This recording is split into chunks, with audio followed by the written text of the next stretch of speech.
What's up, guys, and welcome back to the Figures of Sport podcast. We are on episode 70. Give a round of applause, guys. We are 70 episodes deep. We are loving the response from everybody on the content that has been pushed out over the last few months. It has been a great time here for me to be able to kind of give this information out to you guys, and you guys who are watching, whether it's the short form videos that we're posting on TikTok or Instagram or YouTube Shorts, or the full length that is available here on YouTube. We really appreciate all of the support, and the reason that we are continuing to do this podcast, and we have gotten so many episodes done over the last few months, is because of the support from everybody. So we want to give you guys a huge thank you.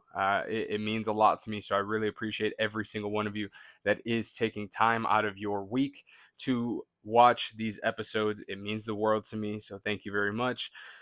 But if you haven't already, make sure that you are subscribed to the channel, you like the video, and most importantly, you share this video with your friends, your family, and anybody else who needs to be updated on what is going on in the world of sports. Today, I don't think today's episode is going to be exceptionally long. We've only got a couple of sports to talk about today. Not too much going on in the NBA, but we are going to talk about the NFL and the MLB today. And remember, guys, we record this on Mondays, so whatever happens later on in the day on Monday, obviously, we'll talk about it in the following week's episode. But the first thing that we are going to talk about is the NFL. So some news that broke earlier today was that Terry McLaurin signed a 3-year extension worth $96 million with the Washington Commanders.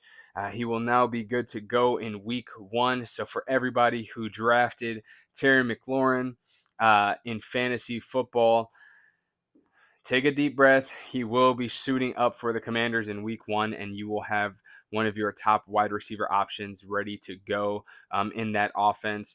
As you guys know, we talked about it last week. I very much said that, I don't think that the Commanders are going to honor that request to trade him. I think they're going to get something worked out.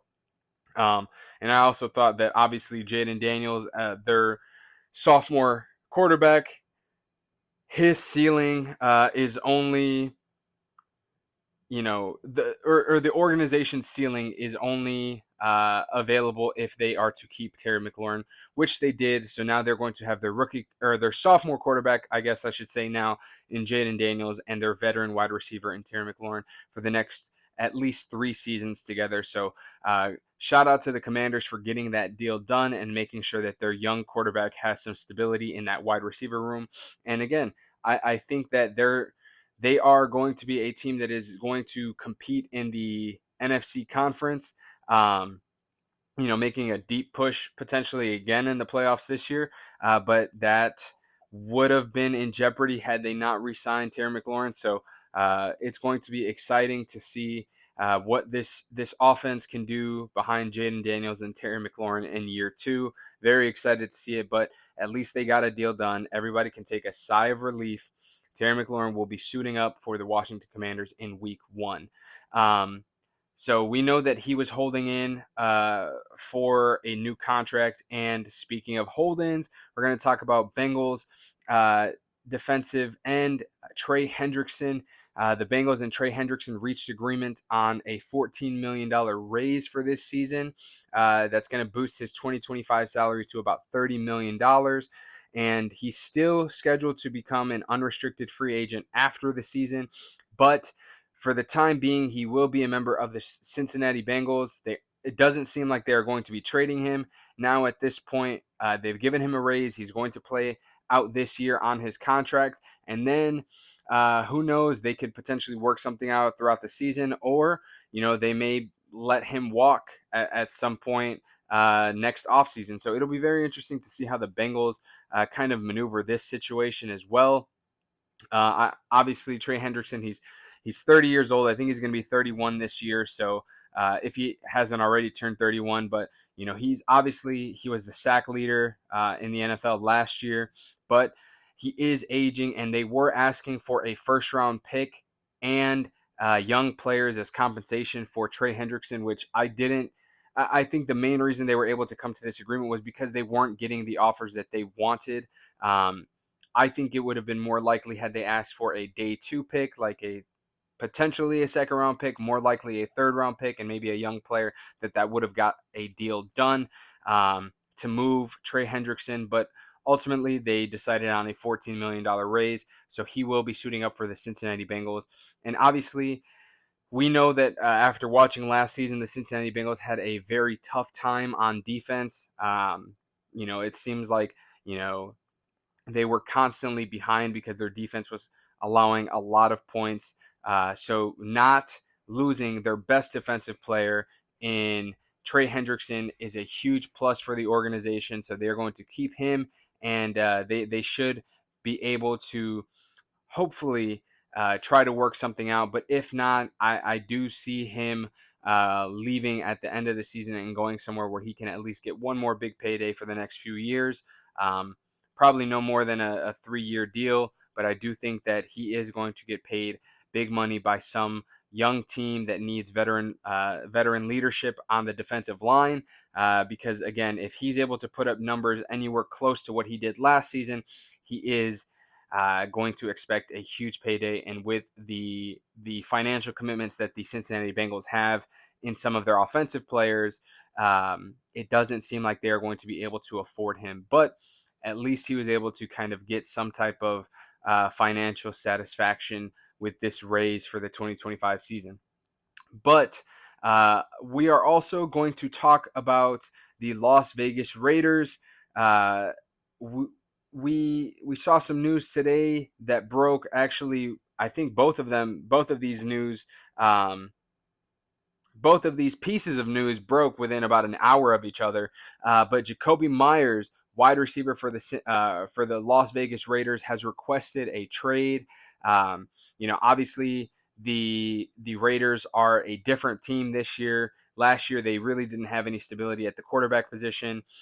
This year they now have some security there with Geno Smith, a guy who has been really good over the last few seasons. And obviously, this offense has a different look now that they've drafted Ashton Genty, and then it seems like wide receiver one in that room was going to be Jacoby Myers, and then of course Brock Bowers as the tight end.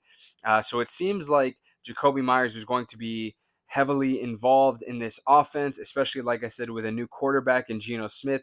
He is a guy that is able to get his receivers the ball, but he did request a trade. I'm not too sure because news hasn't really come out as far as potential teams that might be targeting Jacoby Myers. But I do think that this does have to do with contract situation from what I've seen. And it doesn't really surprise me, going into, I believe this is his third year now with the Raiders, third or fourth year. I don't remember, but I think that he obviously wants to have some security financially from the organization, and I think if they are able to kind of work a deal out to get him happy, he is going to be a huge part of this passing game. Obviously, behind Brock Bowers, as he was an incredible rookie tight end last year, but Jacoby Myers is clearly the wide receiver one on this team. But in case they aren't able to work something out with him and he is granted the trade that he requested, they did sign former Las Vegas Raider Amari Cooper to a 1-year contract. So that is going to help shore up a potential hole in the wide receiver room if they are to trade Jacoby Myers. I think he does have some value, obviously. Jacoby Myers. I don't think that the Raiders organization is going to grant this request. I think we saw last year that they did trade Devontae Adams, and I just don't see them trading their top wide receiver 2 years in a row. It just doesn't seem likely, especially with all of the dysfunction that was going on last year. It made more sense to capitalize on trading a guy like Devontae Adams. This year, with a new offense, with new pieces on that offense, I think it makes more sense to keep that and kind of create some continuity between players there. Obviously, we know that, like I said, Ashton Genty is there now to kind of shore up that running back position. Brock Bowers is coming off of a incredible rookie season, so it's going to be interesting to see how he performs in year two. But obviously, there is a QB upgrade, like I mentioned before, in Geno Smith. So I am a bit surprised as to why Jacoby Myers has requested a trade. Especially now that we are about 2 weeks before the season starts, maybe a little less, but it really doesn't truly surprise me. At the same time, because of the fact that sometimes you understand that you don't have the opportunity to get paid. Uh, Sometimes what you want in this league. So you have to kind of force your hand, and Jacoby Myers is absolutely doing that. So it will be interesting to see what the outcome of this situation is for Jacoby Myers and the Las Vegas Raiders. Ultimately, I do think that they will hold on to him. Um, I just, like I said, I don't see it happening where 2 years in a row they're going to trade their top wide receiver.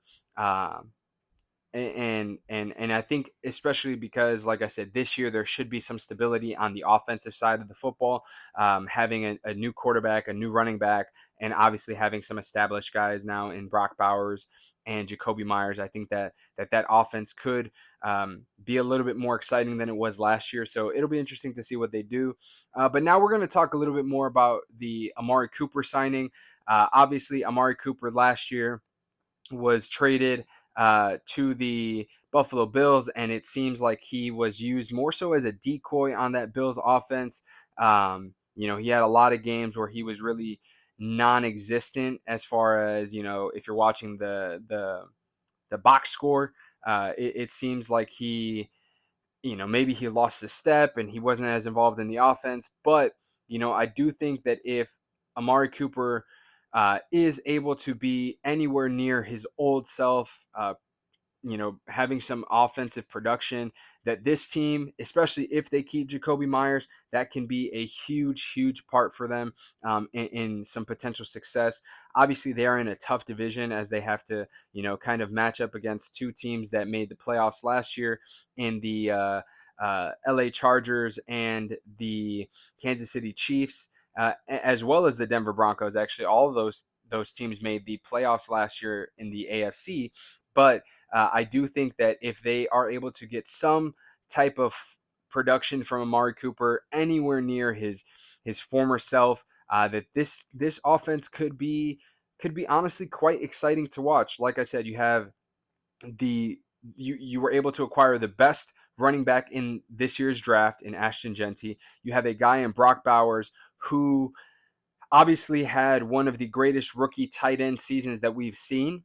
And then on top of that, you have a guy in Jacoby Myers who can put up very solid numbers as a wide receiver. So having some production from wide receiver two in Amari Cooper would be fantastic for this Raiders offense. So again, I think it's all going to be very dependent on what happens with the Jacoby Myers situation.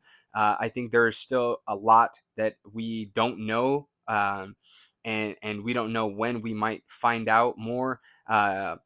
I'm not entirely sure if Jacoby Myers is willing to sit out because that hasn't been disclosed just yet either. But of course, you guys know that as information rolls in, we will continue to update you guys on the following episode. So if we hear anything between now in next week's episode, episode 71, we will absolutely be dropping that information in that episode to keep you guys updated. I know, like I said before, regarding the fantasy football situation for Terry McLaurin, Jacoby Myers, while he may not be your wide receiver one or wide receiver two in some fantasy football drafts, he is still a viable option. So obviously, you guys kind of want to get to know what is going on with a guy who you may be starting on week one, if he's going to play, or you need to know if he's not going to play, right? So we will obviously make sure that you guys are aware of the situation as we find out more information. So stay tuned and make sure that you guys watch out for next week's episode as we will try to figure out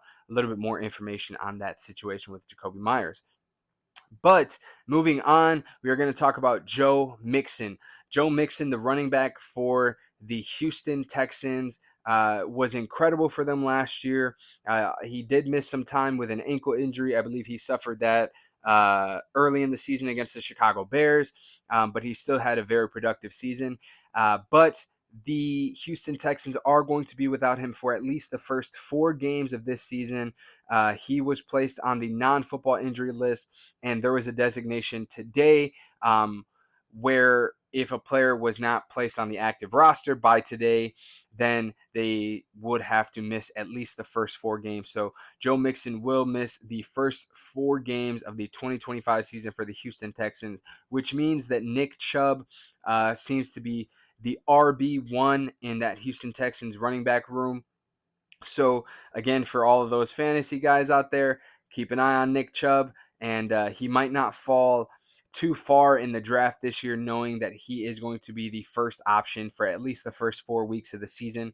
And we know that obviously Nick Chubb had a gruesome injury a couple of seasons ago, came back late last year, and was able to produce a little bit. Obviously, he didn't look like himself, but now having a full offseason where he isn't rehabbing an injury. He is more so getting ready to produce for a season. I think we might see a better version of Nick Chubb. So obviously, it's going to be very interesting to see how that situation unfolds when Joe Mixon returns to the starting lineup for the Houston Texans. But again, he will miss the first 4 games. So make sure that you guys are aware, especially like I said, for my fantasy guys. It is going to be important that you know that Joe Mixon will miss the first 4 games of the season. So draft accordingly. Um, and I know that we've been talking about fantasy football, and I know that we're very late in August. Today is August 25th as we're recording this episode. So a lot of teams or a lot of leagues have drafted, but we do plan on getting an episode out to you guys by next week. Hopefully next Monday, prior to the season kicking off, obviously, which is going to be that Thursday, September 4th. So I know one of the fantasy football leagues that I'm in, we're going to be drafting before the season starts early next week. And we will obviously be very excited for that. But I know for some of those people that maybe are in a similar situation and have not drafted just yet, we are going to have a fantasy football episode up for you guys, hopefully by Monday or Tuesday of next week. And we're going to get that out for you guys. And we're very excited because that is going to be a fun episode.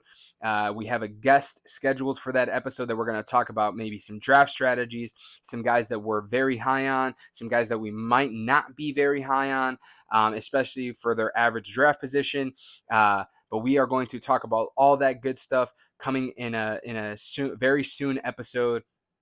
And we're excited for that. So I hope you guys are too. And make sure that you guys are paying attention to that. Like I said, drafts may be over, but you can never have enough fantasy football, right? It's almost a year-round job. So we're super excited for that episode to come out next week. So stay tuned for that, guys. But before you guys, you know, go and watch that episode, make sure you know exactly when that episode drops. Don't wait for me to post it on Instagram or TikTok or anything like that. Make sure that you guys are subscribed to the channel, have notifications on, and make sure that you will be one of the first people to catch that episode as it drops. So, but we're going to move on and we're going to talk about the MLB. We've got a few things to talk about for the MLB.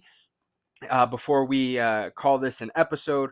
First things first, we're going to talk about the Field of Dreams game for next season, 2026. The game has finally been announced. I believe there was a delay over the last few seasons because of some reconstruction to the field itself and the surrounding area.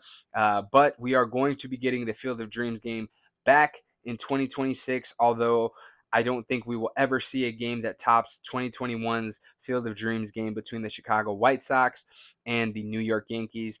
So the MLB has some work to do because that one was a thriller. But next year's game will be between the Minnesota Twins and the Philadelphia Phillies for the Field of Dreams game in 2026. So I'm super excited that that game is coming back. I do think that it is a super fun time just to kind of have that whole experience out in the cornfields, and it's a great environment, honestly. Like I said, the 2021 game with the Chicago White Sox and the New York Yankees obviously may have a little bit of bias, being that I'm from Chicago and was raised a Chicago White Sox fan, but it was so exciting, and it was a thing that no one has seen in such a long time. Um, an excitement around a game like that. So I'm really hoping that the MLB can try to replicate that as best as they can. But I think the number one thing is hopefully those two teams are very competitive at that point, so that game actually carries some weight as opposed to just being a game that is played on a different field. I hope that the Twins and the Phillies are both in competitive position within their divisions, and that this game is going to be very exciting. That's all I can hope for. But that is going to be the game for next year, and the last time the game happened, it was in I believe some point in August. So look for the official dates to come out probably towards the end of this season, if not early next year. But I'm very excited for the game. I'm glad that the Philly Dreams game is returning. So make sure that you guys keep an eye out for that. And the next thing that we're going to talk about, which we also talked about a little bit last week, was the Boston Red Sox and the New York Yankees. They had a 4-game series, and Boston actually won 3 of those 4 games versus the Yankees. They now hold a half-game lead for the first wild card spot. The Seattle Mariners have now dropped to 3rd in the wild card standings, so they still do have a spot, but they have some other teams like the Guardians and the Royals kind of closing in on them. So they need to pick that up a little bit if they want to make sure that they are secured. They have secured a playoff wild card spot, but I thought that series was excellent between the Red Sox and the Yankees. They avoided a sweep. The Yankees did avoid a sweep in the final game of the series, as they were able to win that one. But Boston won the first 3 games very, very decidedly. Roman Anthony, who we talked about recently on the podcast as well, who signed a multi-year extension with the organization. And his first game in Yankee Stadium was able to hit a home run and make sure that the Yankees fans know who he is. So super exciting series between the Red Sox and the Yankees. Again, like I had mentioned in last week's episode, that game had huge implications on the division race, but not only the division race, but of course the wild card race, because obviously there could be a more favorable matchup in the 4th spot than there is in the 5th spot. So the Boston Red Sox were able to go and take care of business against the Yankees. So we will obviously keep a close eye on that. Like I said, they hold a half-game lead as of the time that we are recording this episode. So it will be exciting to see what happens going forward as we kind of close the season. Obviously, we're going to keep an eye on that, and once the playoff bracket is entirely set, we are going to have a very in-depth episode on playoff matchups and things like that. So we're going to be excited for that one as well, and I hope you guys are too. But speaking of division rivalries that have huge implications on playoff standings, we're going to talk about the Chicago Cubs, because they were able to take care of business. They played a 5-game series against the Milwaukee Brewers last week, and I know that during the episode I talked about how the Brewers had won game 1 of that series on Monday. They won 7-0. Or they were winning, at least when we were recording. They ended up winning the first game of that series 7-0. The Chicago Cubs won 3 out of those 5 games. So they were able to close the gap a little bit on the Milwaukee Brewers. My apologies. But they've won 6 of their last 8 games. They lost to the Brewers twice, but like I said, they took 3 games out of that series. But most importantly, guys like Kyle Tucker and Pete Crow Armstrong seem to have broken their slump. Kyle Tucker hit 3 home runs in the span of 2 days this past weekend. So he hopefully things can turn around for him. And obviously, he has been struggling big time, and PCA has been struggling in the month of August. But if the Chicago Cubs want to try to make a last-minute push for the NL Central Division title, they are going to need those two guys to contribute, and it seems like maybe things are turning in the right direction for them. So that's a good sight to see for Cubs fans. Now, the other thing that we're going to talk about with the Cubs is that some news came out about Kyle Tucker that he has a fracture in his hand that he's been dealing with since June. So that could potentially be responsible for some of the struggles that he's had offensively. I believe that was diagnosed in late June, but and he's been struggling since early July. So that does maybe kind of line up timeline wise with the struggles offensively. So that could be a huge part of that. But again, he does seem that he does seem to be kind of breaking out of that with his performance over the last few days. So hopefully he can keep that up, and hopefully the Chicago Cubs can keep it up so they can make this a very, very exciting NL Central race as we come close to the end of the season. Now, another interdivision rivalry that we're going to talk about is the San Diego Padres and the Los Angeles Dodgers. The Padres took 2 out of 3 games from the Dodgers. The Dodgers avoided the sweep after winning Game 3 of the series, but at the time of recording, both of their records are tied, so they both are the first seed in the NL West. Very exciting NL West race that we are going to see as the season comes to a close. But they will not face each other again this season. So that was the last time that we'll see the Padres and the Dodgers face off unless a matchup in the playoffs happens. And we know at the last time we saw that, it was exciting, very, very exciting, a thrilling series. And obviously, that is probably one of the biggest rivalries we have in baseball today. So it is always going to be fun to see them. So hopefully we do get to see a matchup between those two teams in the playoffs. It will be very, very fun. But again, I think that what we're going to see coming down the stretch with those two teams is really who can perform better offensively. Obviously that's a given. But I think with the lineup that the Los Angeles Dodgers have, it is almost expected for them to win the division year in and year out. But the Padres have put together a solid team. So I'm excited to see who comes out on top and who ends up in the wild card spot this year. Between those two teams, it seems like it's been a very long time since the Padres have won that division. But if they are able to somehow win this division and pull the rug from the Dodgers, it will be that much more thrilling come the postseason. So we're going to keep an eye on that as the season kind of comes down to the end. But super excited to see how things kind of turn out for that division as well. We got a lot of exciting division races. The NL West, like I said, the NL Central, the NL East. Obviously, other divisions like the AL West is a close race as well between the Astros and the Seattle Mariners.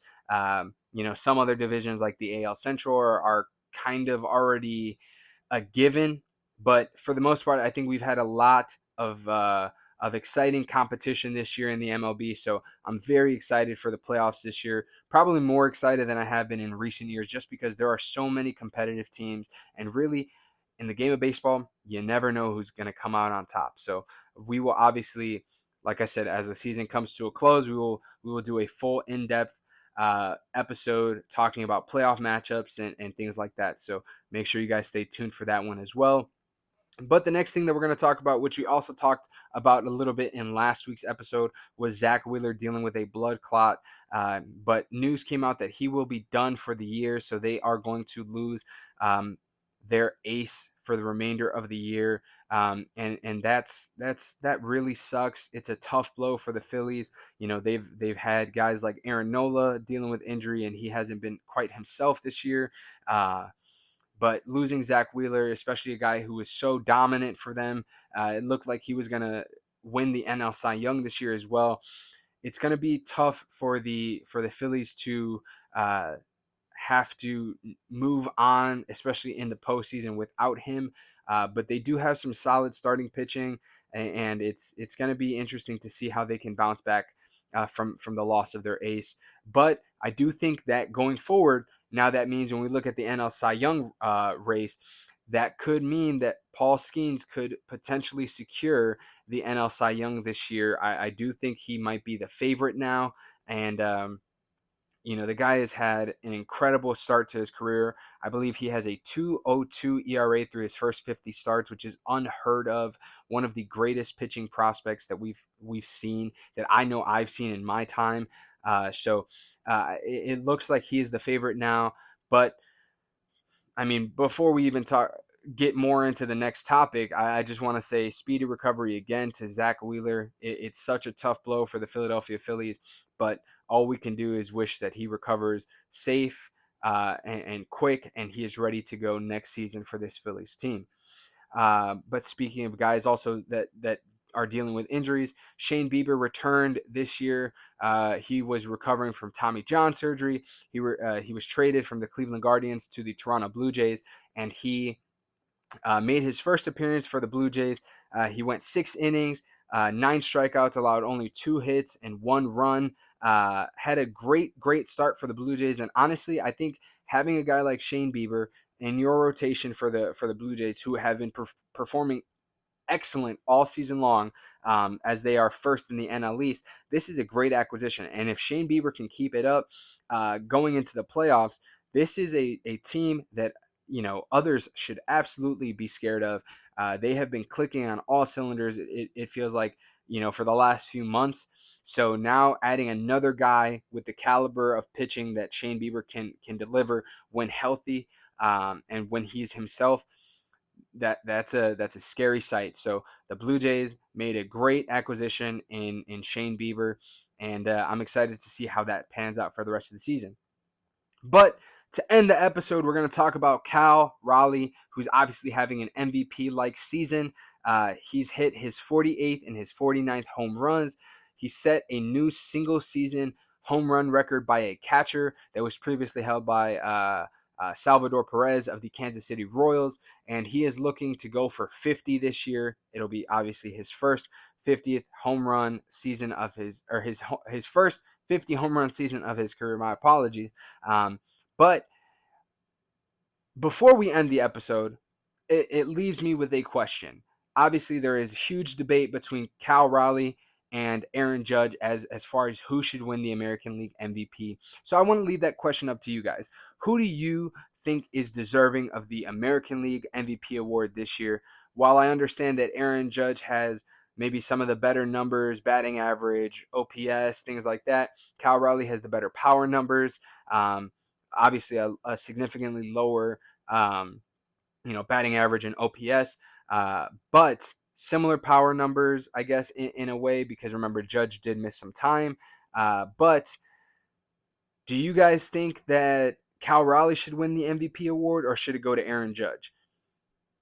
I want you guys to let me know in the comments, whether it's on YouTube, on TikTok, on Instagram. Please let me know. I'm very excited to hear your guys' thoughts on this. But, we're going to call that an episode, guys. Thank you so much for watching. Make sure you guys answer that question. Like I said, whether it's in the comments here on YouTube, on TikTok, on Instagram. Super excited to hear your guys' thoughts on that one.